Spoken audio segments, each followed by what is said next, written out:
سلام. قبلی که بریم برای معرفی فیلم ها، اگه به فیلم علاقه دارید چنل رو ساب کنید، لایک هم یادتون نره. بدون هیچ حرف اضافه بریم سراغ فیلم ها. اولین فیلم اسمش کریون شکارچیه.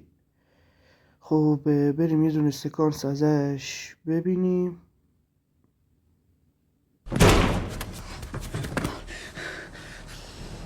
Please, let go! Ow!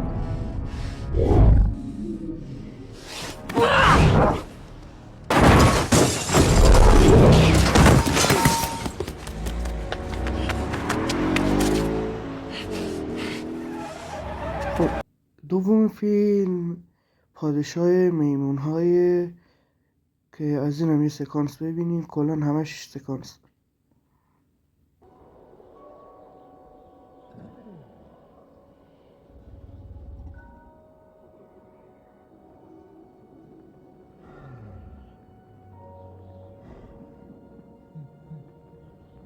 خب سومین فیلمم اسمش شکارچیان روحه.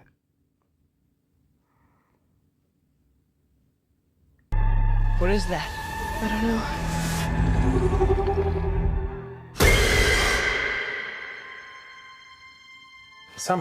یه دونه انیمیشن هم براتون معرفی کردم که زودتیبی 2 اگه انیمیشن نگاه میکنید حتما اینو ببینید.